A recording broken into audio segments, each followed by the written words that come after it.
Mafunzo haya ni muhimu sana kwetu. Ninajua tukiwauliza wataalamu wa afya walioko humu ndani kwamba unaweza kaifikiaje hiyo conclusion yako ya kusema huyu ana hemophilia, inaweza ikampiga chenga kidogo.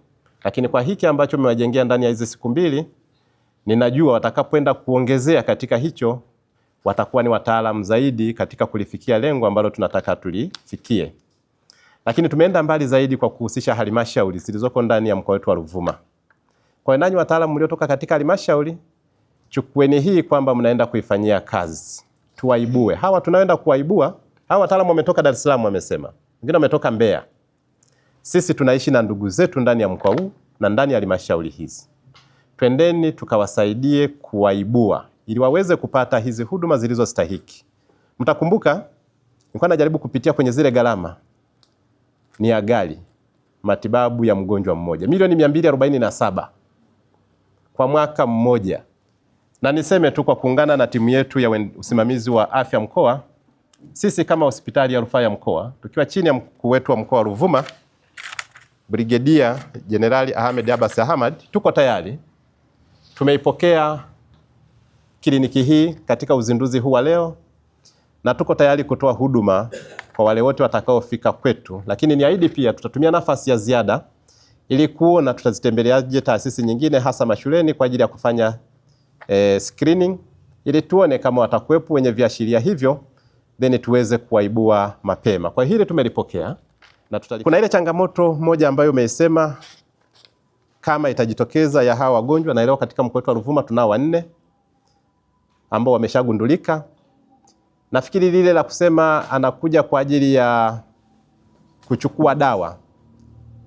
Tunajua taratibu zetu ni kwamba mgonjwa akija lazima akate kadi.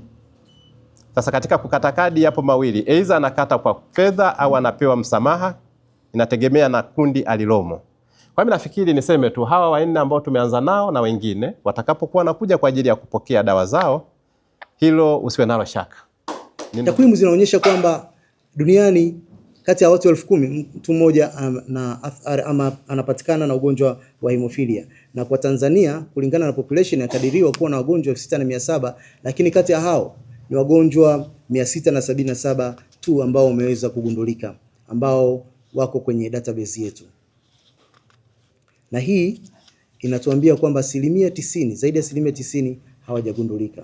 Kama mlivyosikia, ugonjwa huu ni hatarishi zaidi, na ukiangalia vijana wengi tulionao ni watoto wadogo ambao wanashiriki mashuleni, hivyo wanapata changamoto nyingi sana wakiwa shuleni.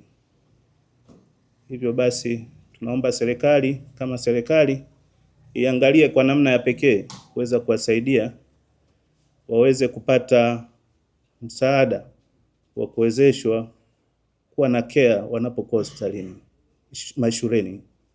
Lakini pia tunao wagonjwa ambao wameajiriwa na ambao wanasubiri ajira. Ajira kwao imekuwa changamoto kwa sababu ya hemophilia. Wanapoenda kuomba ajira, kwa sababu wengine tayari wana ulemavu, wanatengwa na waajiriwa. Hivyo basi tunaiomba serikali katika kipengele hiki iweze kuangalia kwa jicho la pekee. Ndugu zetu wana hemophilia wanashindwa kupata ajira kwa sababu ya ulemavu wao, na wengine wanapopata ajira wanashindwa kuwajibika kwa sababu ya matatizo yao. Wanashindwa kutekeleza wajibu wao wanapokuwa kazini, kupelekea kuweza kufukuzwa aidha kazini. Hivyo basi serikali iangalie kwa namna ya pekee kuweza kuwalinda katika ajira zao.